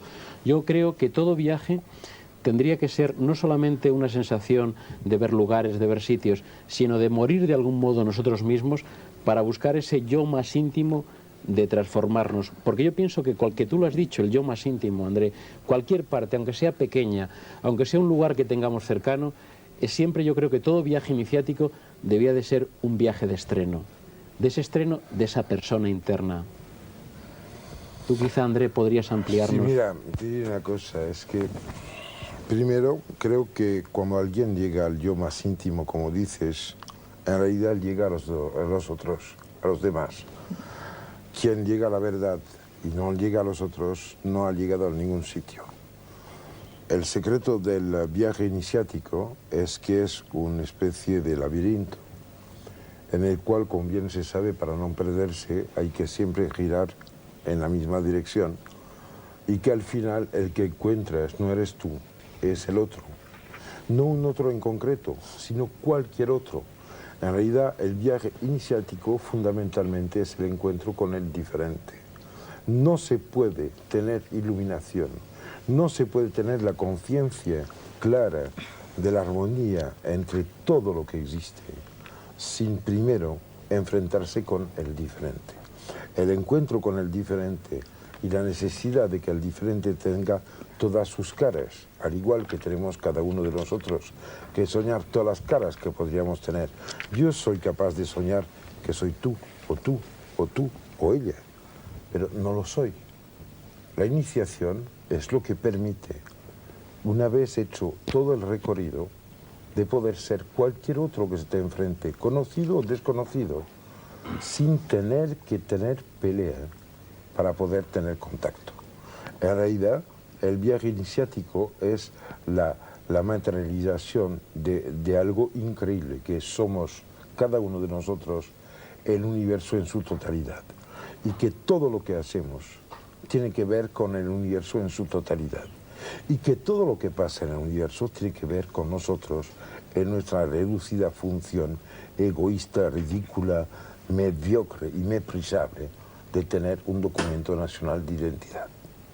Bueno. Pensando un poco con las personas que nos están viendo, perdona un segundo, te interrumpo nada más, con lo de Fernando, en lo de Fernando que me he quedado con la duda, es decir, Fernando tuvo ahí su viaje iniciático, es decir, un viaje iniciático tiene que ser también una ruptura. Sí, yo no me he querido meter con él por un motivo muy sencillo. A mí me ha emocionado. Mira, yo, el primer libro que yo escribí, que se llama L'Ecfol, fue presentado con un texto leído por el príncipe Momar Bettisal, que vino a leer un texto escrito por Leopold Sédar Senghor, del cual acaba de hablar. Yo he vivido muchísimo tiempo en África, mis raíces íntimas están en África, yo me siento hermano a poder ser marido, porque me encantaría realmente serlo, de la pequeña Lucy, de las laderas del río Omo, que probablemente es el inicio mismo de la humanidad. Pienso que Fernando ha tenido la inmensa suerte de poder rodear el plato sin tener que comer lo servido. Yo ya anuncié desde el principio mi intención de guardarme alguna carta en la bocamanga. No tengo que entrar ahí, porque él y yo tenemos en común unos secretos que no le diré y él no me dirá. Hemos vivido lo bastante ambos en zonas ecuatoriales y también en desiertos. ¿Cómo vas a saber que el importante, si es importante, no tiene palabras? Así que hay ciertos momentos en los cuales el silencio tiene que hablar en vez que la boca. A vosotros. De todos modos, André, aquí lo que estamos intentando es aclarar un poco a la gente cómo es este tema y de qué va el tema. O sea que haced un esfuerzo para verbalizar lo inefable. Cojo 2 minutos y después dejo. Pienso que como una madre tiene su niño que se cae, lo coge, le da un beso a donde le duele, sopla, le canta una cantinela, se pone a respirar con él, se desabrocha, saca a lo mejor la teta o lo que sea, busca el contacto íntimo, olvida un poco que es un ser por su cuenta y que el que sufre es otro ser, intenta abrir puentes que hacen que sea un ser diferente, más que la suma de los dos y diferente también de la suma de lo que cada uno de los componentes podrían ser, pues está ya recorriendo casi perfectamente todo lo que la iniciación permite, anuncia y necesita. Y como última cosa diré que la iniciación es inevitable. Naturalmente es inevitable. Lo que pasa es que hablamos de una iniciación. ¿Me permitís un pequeño inciso? Mi maestro decía que iniciados estábamos todos, los que no estábamos era acabaditos. Digamos que los caminos iniciáticos, ya sabemos que todos, la vida es una iniciación, pero estamos hablando de los que se adelantan, digamos, a la vida natural, ¿no? Y entonces que hacen unos recorridos internos y externos, digamos de alguna manera, que les aportan, no solamente nuevos conocimientos, sino una nueva forma de ser, una nueva, no sé, la piedra blanca con el nuevo nombre que está en el Apocalipsis, ¿no? Un nombre nuevo. Sibila, yo...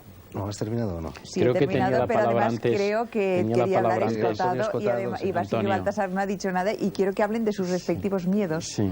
¿Qué habla Basilio Baltasar? A lo mejor no los han tenido. A lo mejor porque nos lo cuenten. Antonio, estabas Escotado, antes. ¿tú querías decir algo? Sí, pero es un señor. No, pero era en un momento previo. Era en un momento Recógelo previo. otra vez y tráelo otra vez adelante.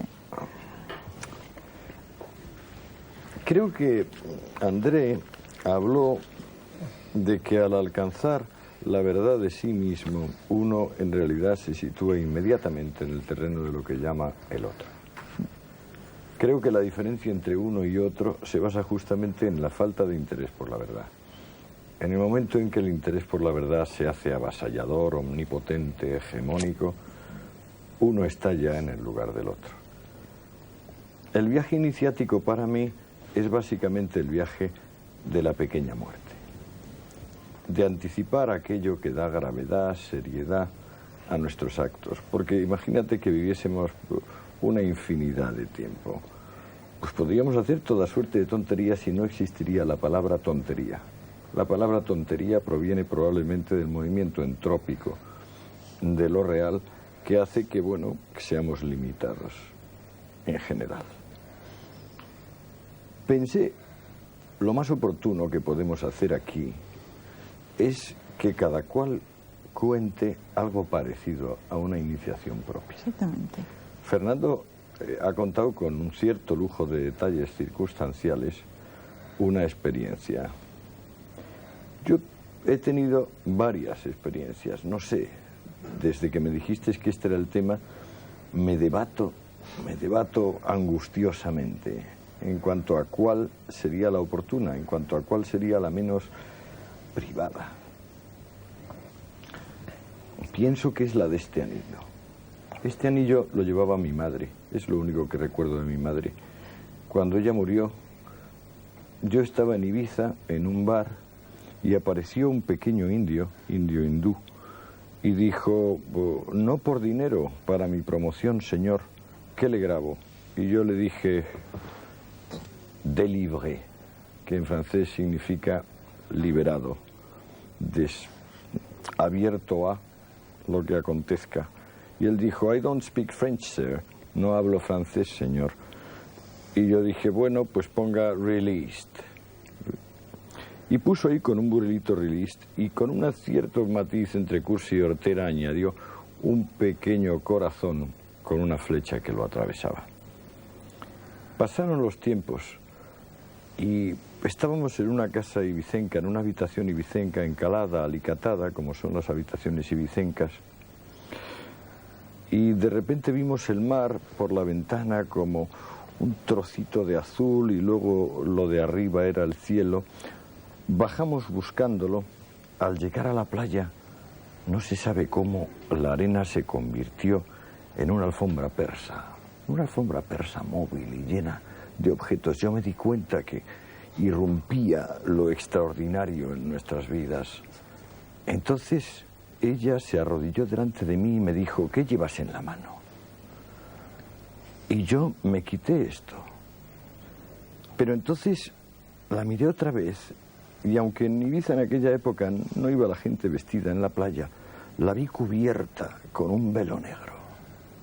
Miré hacia la izquierda donde ella indicaba y vi un gran tronco de árbol cubierto de sal, reblanquecido, que me pareció la cruz. Saqué rápidamente mis conclusiones entre aquella mujer con el velo negro y la cruz que yacía en la orilla y salí corriendo. Salí corriendo, atravesé el final de la cala y poco antes de atravesar el final de la cala encontré un pescador manco con un anzuelo. Me asusté sobremanera, ya iba asustado sobremanera, corrí todavía más, llegué a la otra playa más amplia que había y entonces cambiaron todos los ánimos. La arena volvió a ser arena, lisa y llana. Oí las voces de la persona que estaba conmigo chillando, Antonio, Antonio, ¿qué pasa? Entré en mi coche, dejé que la otra persona entrase en mi coche. Parece que ascendimos sin necesidad del motor de explosión hasta la vieja casa de donde estábamos. Miré mi mano y vi que quedaba una huella blanca. Dije, ¿cómo es posible? ¿Dónde está mi anillo? Lo único que tengo de mi madre. Y añadí, la tierra. Y ella dijo, no sé, yo te lo di. Volvimos a la playa, recorrimos la playa, no encontramos nada. Pasaron 20 días. Aquella persona que había estado conmigo fue a las 8 de la mañana a un bar de Ibiza y vio una mano que se posaba en la mesa. En esa mano que se posaba en la mesa estaba este anillo. Y ella dijo, este anillo es de Antonio. Y la otra dijo, no es de Antonio, yo me separé de mi marido. Aquella noche decidí separarme de mi marido y me fui con mi amante. Y allí pasamos la noche en aquella cala y nos salió el sol y cuando yo bailaba la salida del sol, entonces entró en un dedo de mi pie. Y además, prueba de que es mío, es que dice liberada. Era una mujer francesa. Qué curioso. Oye, sí, te dejo, pero Basilio todavía no... Si es un segundo. Nos has dejado a todos... Porque estáis todos hablando de experiencias propias. Esperad un momento. Perdón un momento. Es medio minuto en terminar. Sí, sí. Medio minuto en terminar. ¿Qué conclusión saqué yo de esto? Que yo había sido un farsante. Que yo nunca había perdido mi anillo.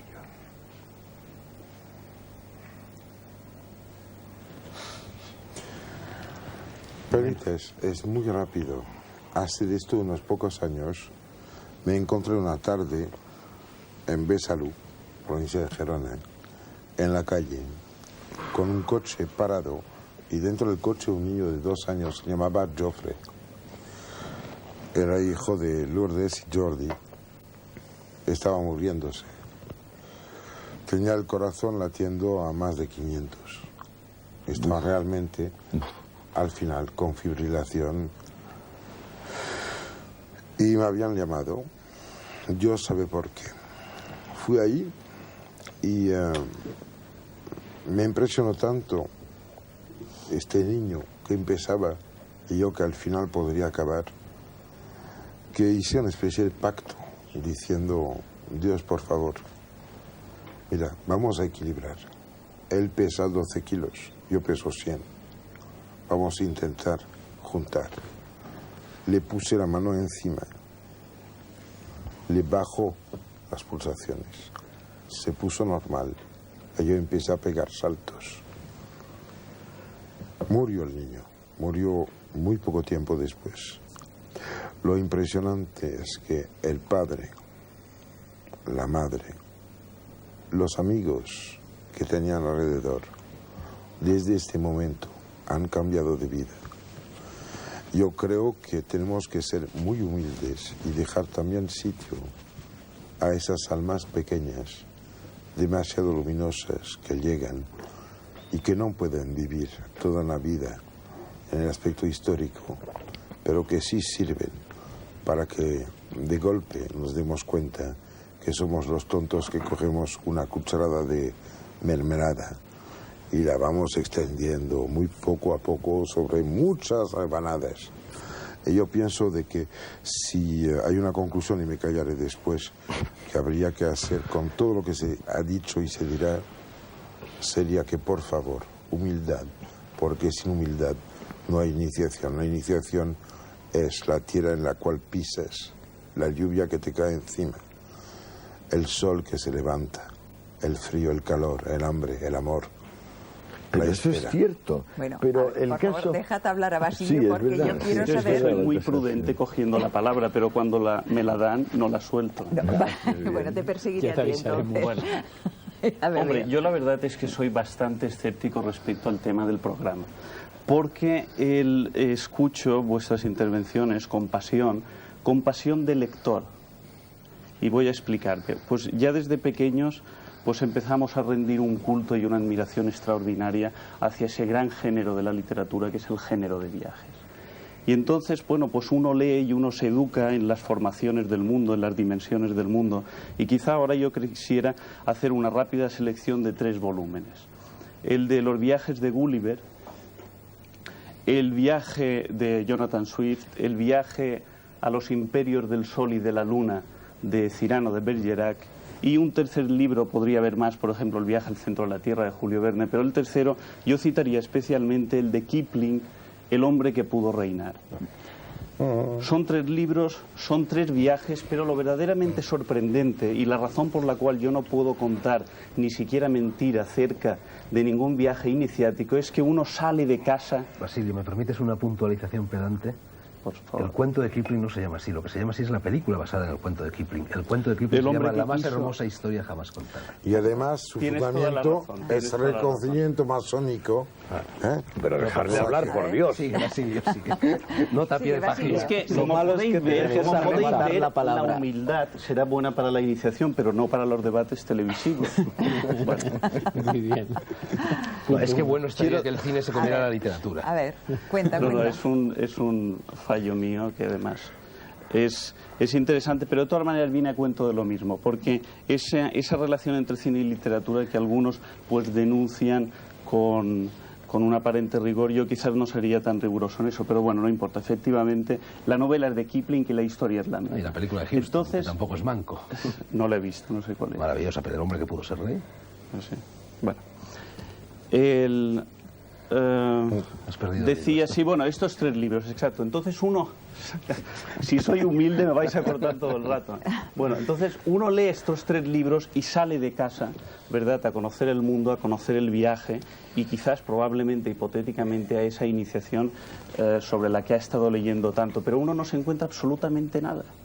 Uno no encuentra el país de los liliputienses ni ninguna de las grandes regiones que describe Jonathan Swift, y uno empieza a decepcionarse. Uno tampoco encuentra el demonio de Sócrates, ¿verdad?, que se encuentra nuestro gran espadachín. Hombre, a lo mejor es que lo buscas donde no está.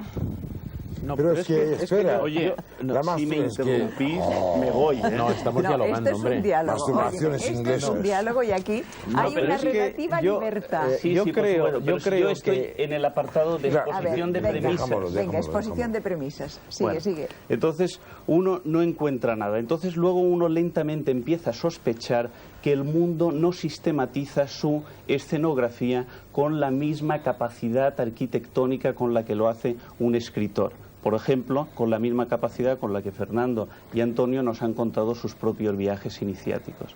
Entonces, sospechando esto, uno empieza a retraerse y a proponer el viaje más que como la ejecución de un tratado o de una guía, simplemente como el ejercicio de la suspensión del entendimiento, el ejercicio de la suspensión absoluta del entendimiento, buscando simplemente el abandono. Esto es una técnica que yo recomendaría. Es bastante ingrata en la medida en que no permite narratizar la experiencia, pero quizás nos permitiría descubrir algo que está implícito en el cuento y en la novela. Veo tu mano, es una indicación para que haga un paréntesis. Cuando te paras, me tiro. Simplemente que quiero hablar de la palabra. ¿Y quién reparte la vosotros os podéis interrumpiros relativamente. Entonces yo pues simplemente no puedo contar ningún viaje iniciático simplemente porque no he tenido ningún viaje iniciático. No he visto absolutamente nada en el mundo que me permita sospechar que tal cosa existe. Pero he leído libros y lo que puedo hablar es de los libros que he leído. Bueno, perdona, pero es que creo que hay un factor importante que se está dejando por alto. Y es que se está identificando viaje iniciático con viaje físico. Con el viaje de la aventura del montañero que se va al pico, al Everest, o va a la Concagua, o va al Himalaya, o cualquier otro que va al oriente o va al occidente. No forzosamente. Es decir, la experiencia que ha contado Antonio y la que he contado yo eran grandes viajes. Corremos el riesgo de identificar viaje físico con viaje iniciático. Entonces, yo quiero plantearos, por ejemplo, aquí, ¿qué hace un monje que habla también de viaje, de salida del mundo, de búsqueda del paraíso, y sin embargo vive una vida sedentaria en una celda en la que se recluye en el secreto y dice: voy a meditar sobre la muerte, sobre mi propia muerte, para renacer aún más allá? Bueno, Isidro, pero es que precisamente ese secreto, esa soledad, ese ayuno, esa mortificación forman parte del viaje iniciático. Son las pruebas que forman parte del viaje iniciático. Por esto yo quería aclarar que no es que no confundamos en ese sentido viaje físico, es decir, que el viaje iniciático no necesariamente tiene que ser un viaje físico.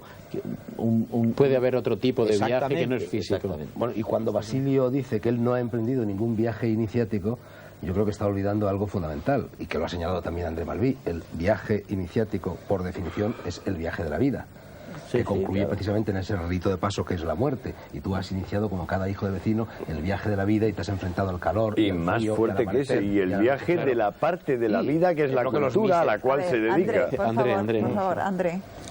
Si me permitís una cosa, creo que él está empezando viaje iniciático hoy. Esto es una estación de viaje iniciático. Punto y aparte. Y yo además te diría... Pienso que es muy peligroso limitarse en la lectura de las cosas antes que vivirlas. Está muy bien de que la masturbación existe, pero no permite ligarse a las señoras con las cuales se piensa. A nivel más rudimental, a niveles un poco más subidos, es evidente que el pensar que uno ignora no da derecho a seguir siendo tonto. Y un poco más alto aún, quiere decir que hay que empezar a ser humilde y a hacer con lo que se tiene, o sea, los pies, lo primero que se sabe hacer, que es caminar. Tontamente, empezando por el Mediterráneo, yendo hacia el Atlántico, como lo hizo mi hijo Mathurin, ¿no? Que a los 14 años se pegó los 800 kilómetros a pie con la mochila a cuestas, pues se ha encontrado con los sitios claves en los cuales de repente el hombre cuenta poco, porque el mundo, este mundo precioso, este planeta azul en el cual estamos, nos dice cosas que no hay palabras para contar. Bueno, hay unos puntos, déjame acabar. Hay unos puntos claves en los cuales el espíritu se despierta. Hay sitios privilegiados en los cuales sopla el espíritu. Si no te mueves para buscarlos, no me creo que en una cuarta planta de una calle de Madrid, Barcelona, París o Toulouse va a soplar así porque te da la gana. Vamos a ver. Yo creo que hay que dejar sitio y tiempo a lo que permite la iniciación. André, espera un momentito. Tú has traído unos diagramas que yo te he pedido, fantásticos, donde está un árbol de los sefirots judíos y un señor sentado en la postura del loto con todos sus chakras puestos ahí, sus vórtices energéticos, y con una vertical ahí, que es el camino de Kundalini. No vamos a extendernos sobre esto porque sería complicado. ¿Tú crees que los cabalistas medievales, los que estuvieron en Gerona, necesitaban ir de aquí para allá para cambiar, para subir de chakra en chakra? ¿O para hacer un viaje iniciático? Cuando abres el ojo interior, ves el universo entero. No hace falta moverte porque lo ves todo. Pero mientras no lo ves, mejor que te muevas. No es bueno sentarse en una gruta, no se puede alcanzar ese estado. Es que esto me te diré una cosa. Al final basta pegar una torta a un guardia civil y acabar en Carabanchel. Sí. Pero esto no es ninguna iniciación. Y si bastaba ponerme en cuclillas para tener la iniciación, pues lo siento, todas las ranas serían Buda. Pero André, ¿cómo es esto de ver todo? Esto que estás diciendo. ¿De verdad esto de ver todo? No, realmente yo creo una cosa. No está arreglado ninguna cosa en este universo. Los sentidos, hasta ahora, son solo la expresión de una relación entre el límite exterior de un cuerpo mal asumido con lo que lo rodea. Ya es una traducción de la realidad. La realidad no es lo que captamos, la realidad es lo que hay. A pesar que lo captemos, lo comprendemos o no. O no. Bien, la iniciación y el viaje iniciático es a través del viaje dentro del cuerpo, limitado, dentro del cuerpo extendido, que es el planeta, dentro del cuerpo mayor, que es la inteligencia, la mente, el mundo conceptual, lo que permite, ya que no haya diferencias entre el objeto al cual se atiende la mente, el espíritu, el ente espiritual que todos llevamos dentro, y la manera de acercarse a él. Yo creo que la iniciación es el arte de dejar y olvidar las palabras. Las palabras encierran las cosas en un sitio, en la historia, en el tiempo y en la cultura. Yo creo que la existencia y la experiencia está afuera de todo. La iniciación abre sobre un mundo sin palabras y por esto, precisamente, es tan difícil hablar de ella. Te voy a preguntar una cosa, ¿por qué sin palabras? Puede ser sin palabras, con palabras. Es que la iniciación, digamos, el mundo este superior, y perdona que intervenga directamente, a mí me parece que no renuncia a nada. No. Lo que quiero decir es que si tú vas a comer un Wimpy en el aeropuerto de Barcelona, o en New York, o en Los Ángeles, o en los estados del maíz, en Estados Unidos, vas a comer cosas diferentes con la misma palabra. Cuídate de las palabras porque recubren cosas que son diferentes entre sí.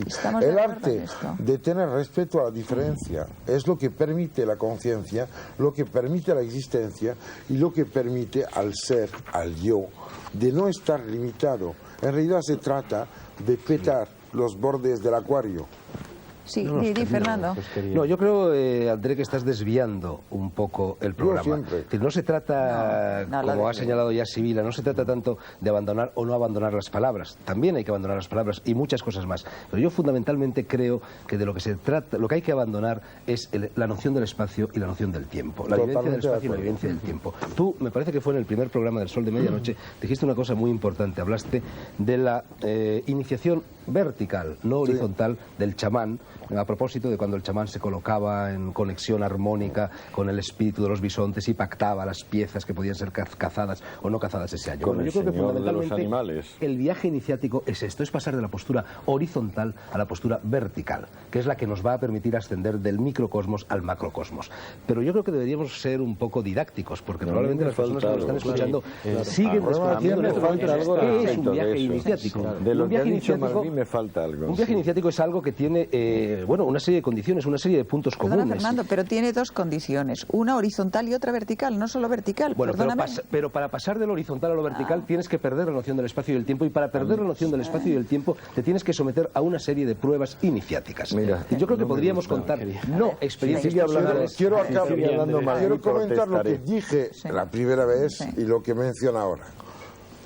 La experiencia a la cual me refiero es una experiencia en la cual, cuando lo haces, empieza a ser todos los que conoces. Te das cuenta de repente que podría ser cualquier persona, cualquier roca, árbol, cualquier cosa de estas cosas de las cuales realmente no tienes que huir, pero con estas no puedes encontrar nada. La verticalidad es parar y encontrar una dirección y no un recorrido. La dialéctica de direcciones o ejes y recorridos se encuentra en Ibn al-Arabi, se encuentra en los viajes de Mahoma, el Laylat al-Qadr y el Laylat al-Miraj. Pero es que no es solo eso, perdóname André, no es solo eso. Hablamos por una parte como si hubiese solamente la palabra y el silencio. Entre la palabra y el silencio, el poderoso trabajo, la paciencia de lo negativo, descubrió el concepto. El concepto admite muchas palabras, pero al fin y al cabo no se modifica en sí. Yo creo que por una parte está la persona singular soberana.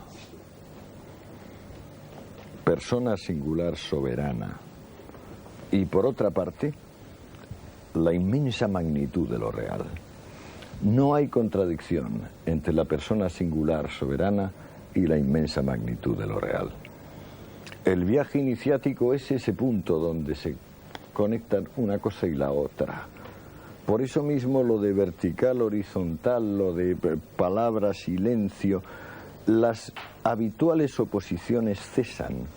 Una persona puede resolver, como en el viaje que yo contaba, que es nada más que un farsante, y no con eso cambia su concepto del universo. Bueno, naturalmente, porque el viaje iniciático fundamentalmente consiste en abandonar el mundo de la dualidad. Claro. Por supuesto, que toda oposición desaparece, claro. Pero no toda oposición. La oposición que hay entre, de los por ejemplo, ¿no? El votante y la persona singular soberana, que es una oposición infinita. Es como la que puede haber entre el cenit y el nadir, porque tiene muy poco que ver la persona singular soberana con el votante. O la diferencia entre el Dios digno de su nombre y el tiranuelo que pide dogmas, no hay punto que es la misma oposición que entre el nadir y el cenit. Pero por Dios, no el punto es en un universo que no tenga cenit y nadir.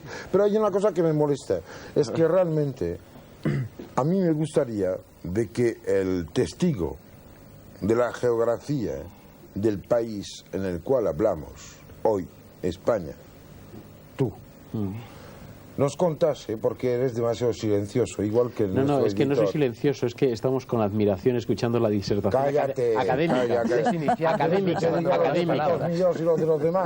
A ver, hazme un favor. Un coñazo. No es cierto que los momentos claves de tu vida, los momentos en los cuales has tenido la intuición perfecta de tu felicidad y de tu existencia, han tenido que ver con una ubicación concreta. Sin no duda es ninguna. cierto que tienes una veneración a ciertos recorridos. Sin duda ninguna, y además que hay determinados sitios que producen una vibración tremendamente positiva. Pero vamos a descender un momento y vamos a descender a esos televidentes que nos están viendo repartidos por toda España.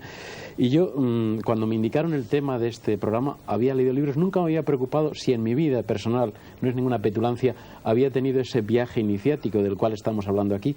Y yo creo que muchísimas personas que nos están viendo y nos están escuchando, posiblemente ellos tampoco habían pensado en ningún momento si habían tenido un viaje iniciático. Y la síntesis sería que un viaje iniciático es una transformación. Y entonces vamos a la esencia del viaje. Y respondo en tu pregunta, hay determinados sitios que transforman, que cambian, que modifican. Y yo creo que el mensaje, quitando esas palabras grandilocuentes, el mensaje o el testigo que les pasamos a las personas que nos están viendo y escuchando, es que el viaje lo enriquecieran de algún modo. Que el viaje no fuera simplemente el traslado de un sitio a otro, que la palabra turismo la desterráramos y que el viaje lo enriqueciéramos de un modo de lo que decía al principio, transformarse personalmente, enriquecerse, buscar ese yo que tú has querido, que es un yo en nosotros, es un yo abierto, porque es que entonces llegamos a la esencia del viaje. Pero lo que tú estás proponiendo, Emilio, y haces muy bien... Deja, que te voy a dar la palabra. Déjame un momento solo, Andrés. No, déjamela. El turismo por la peregrinación. ¿Qué es lo que hace el peregrino? El peregrino busca un lugar de poder, busca un lugar iniciático. Pero ojo, la iniciación en realidad no está en el lugar de poder. La iniciación está, como señala Cavafis en su célebre poema Ítaca, está en el camino, en lo que se recorre en el recorrido. Entonces es el camino jacobeo lo que convierte esa experiencia en algo iniciático, el caminar. Si no se camina no hay iniciación. Hay que alcanzar esa meta, hay que alcanzar ese ónfalos, hay que alcanzar ese lugar de poder. Tenemos que tener la mediación. Tenemos que tener en cuenta que de dónde nos viene a nosotros esta palabra iniciación. La iniciación como tal palabra y como tal concepto y como tal práctica no existe en nuestro tiempo. Sin embargo, es una palabra que nos viene del mundo tradicional. Perdona, existe en nuestro tiempo. Estoy de acuerdo. En el mundo moderno lo que existe es una contrainiciación. No digo en el mundo, pero no excluyes que haya iniciaciones. Claro. Digamos, para buscar un poco el fondo de la cuestión. La iniciación fundamentalmente está en relación con la condición humana. Es decir, el mundo tradicional consideraba al hombre como inacabado en tanto en cuanto no se iniciara. Y se iniciaba el hombre adquiriendo la condición humana en cuanto se abría al acceso de una vida religiosa profunda, en el sentido vital y en el sentido doctrinal. Déjame que te interrumpa, que hago muy mal. Perdona un momento, déjame que te interrumpa. Nosotros, muchas cosas referentes a este terreno, no entiendo muy bien por qué las llamamos religiosas. Porque la verdad es que yo, después del tiempo, lo considero es todo menos religioso. Hablemos del espíritu. Hablemos del espíritu. Sí, pero religioso se refiere a lo que los griegos llamaban sacro y eterno. Claro. Hay algo sacro y eterno permanente en la vida. El que lo olvide, ay de él. Y voy a decir otra cosa. Además, no, si me parece pero ¿quién pierde la evidencia? Y voy a decir otra cosa. Porque hace comentarios. Además es una experiencia unitiva la de la iniciación. Pero no religiosa. Une lo que estaba diabólicamente separado. Pero no y religar, en ese sentido religioso. No forzosamente religiosa, Fernando, porque un tantrica no es religioso. Hombre, yo creo que sí. No puedes decir que lo sea exactamente eso. ¿Qué llamas tu religión o no? Religión, el concepto religioso. Nosotros cuando hablamos tenemos que hablar de lo que se considera aquí en este país de nuestro concepto de religión. No es cuestión de las palabras en este sentido. André, por favor, yo voy a terminar. Por la sexta vez pido palabra. Perdona, yo voy a terminar las dos manos. Entonces, ¿por qué he dicho que el mundo moderno en este sentido vive también el tránsito? Es decir, el aspecto, como decía Mircea Eliade, el mito se ha hundido, pero queda la cáscara. En ese sentido, también en el mundo moderno, el tránsito, la idea del tránsito, el pasar de, por ejemplo, el paso de la pubertad a la edad adulta, como existía en el mundo tradicional. Hablas de Nueva Guinea sentado en Oxford. Perdona. Bueno, entonces, el tránsito existe. Pero el tránsito en el mundo tradicional conducía al hombre a una realización interior muy profunda y espiritual y le abría un mundo total y se integraba en esa totalidad, mientras que el tránsito en nuestra época no conduce al hombre a esa vida espiritual, sino que le aparta de ella y le solidifica interior y exteriormente. Por eso esto se transforma en una contrainiciación. De ahí se deduce que la iniciación está fundamentalmente relacionada primero con la condición humana. El hombre nace inacabado y se completa en la medida en que accede al mundo del espíritu. Y entonces deducimos, la iniciación tiene que ver con ese acceso que nosotros realizamos en nosotros mismos, en ese otro al que nacemos, al mundo espiritual. Venga, André, André. El nenúfar nace buscando el fondo para tener fango, y si no, no tiene flor. Bueno, esto para las referencias. Bueno, bien, vale. ¿Y qué quieres decir? Ahora voy a aclarar una con cosa, Fernando. Uno de los motivos principales por los cuales me he hecho ibérico, no español porque no llegó a aclararme con las diferenciaciones. Ibérico. Esa es la palabra. Ha sido tu libro, ha sido tu persona, ha sido tu sueño intenso de una iniciación de esta península de la Europa, y que escribiste lejano, en sitios apartados de ella. ¿Te acuerdas? Te conté que nos conocimos en Angkor Wat. No te acordabas. Tengo la dedicatoria tuya en el primer tomo de los 4 libros de Hiperión. ¿Te acuerdas? Bien.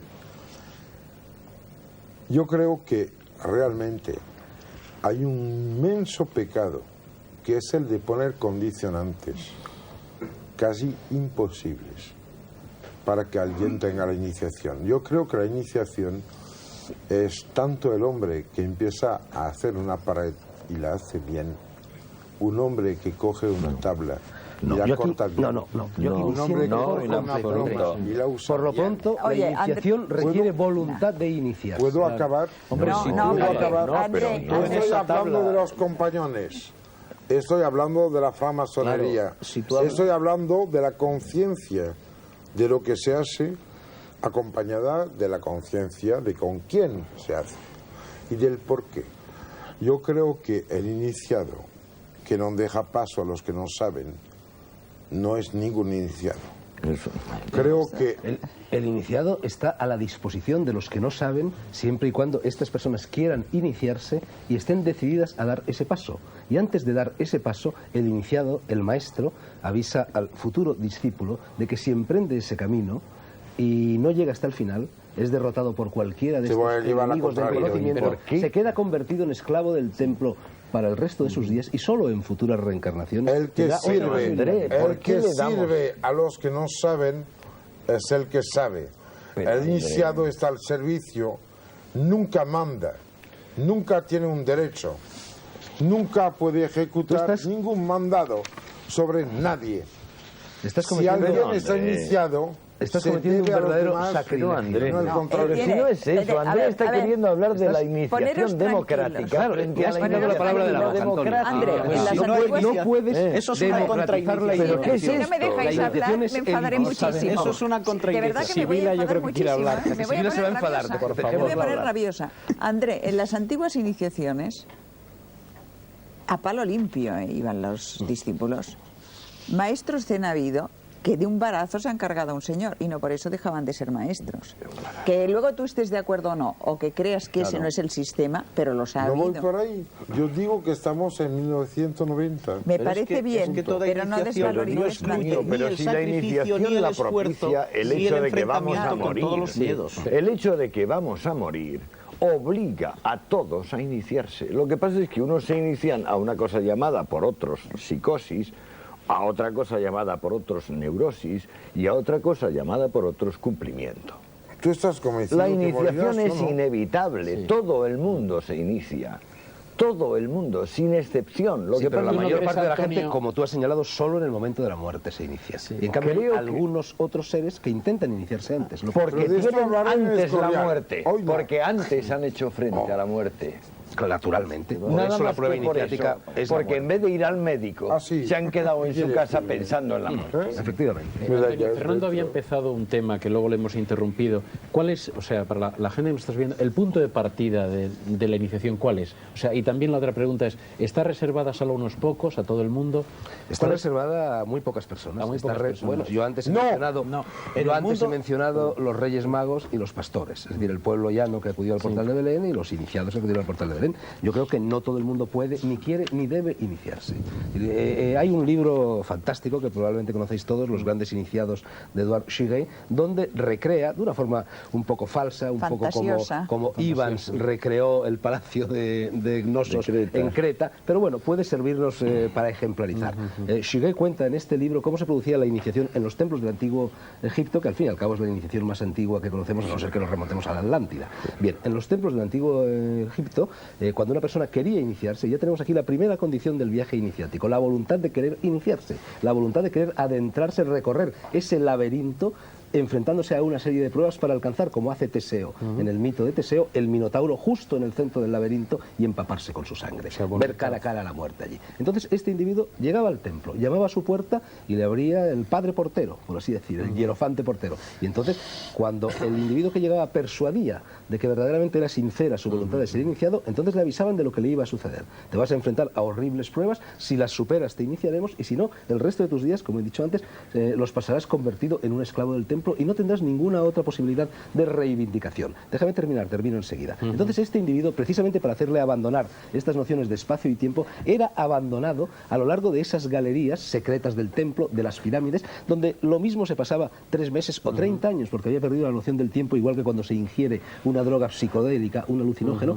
metido en una celda con agua hasta la cintura, lleno de sabandijas, de ratas, caminando por galerías interminables, sin ver ni la luz, sumido en la oscuridad, en el ayuno, etcétera, etcétera, y así poco a poco ese individuo iba desposeyéndose del tiempo y del espacio, que es donde transcurre la actividad racional. Y si realmente superaba todas esas pruebas, llegaba un momento en que al doblar un recodo se le abría el patio interior del templo y entonces ya allí bondadosamente acudía a recibirlo el hierofante y le enseñaba a leer el libro de las alturas, le enseñaba a leer las estrellas, produciéndose así ese chispazo de fusión entre el microcosmos y el macrocosmos, y esa persona pasaba a ser un hierofante a partir de ese momento. Los otros, los que no llegaban hasta el templo cuadrangular del interior, hasta el patio cuadrangular del interior, eran esclavos por el resto de sus días. No democraticemos también esto. Y que se le dice, ¿qué quieres ahora? Y dice la luz. Es una respuesta que todos siempre tendríamos que tener, la luz. ¿verdad? Bueno, pero no basta con desear la luz. Muy positivo. Déjame acabar. No, que hable Jesucristo se somete a toda esa serie de tormentos. Porque Jesucristo hace el Vía Crucis, el Calvario, la muerte. Porque no basta con desear la luz. Déjale hablar. Bueno, Basilio. A ver, Basilio. No, solo una pequeña anotación al margen. Quiero papel y bolígrafo. Hay un poema de un pequeño poema de un poeta sufí que creo que es Yunus Emre, un poeta sufí turco, si no me equivoco, o si no me corrige Fernando. Que dice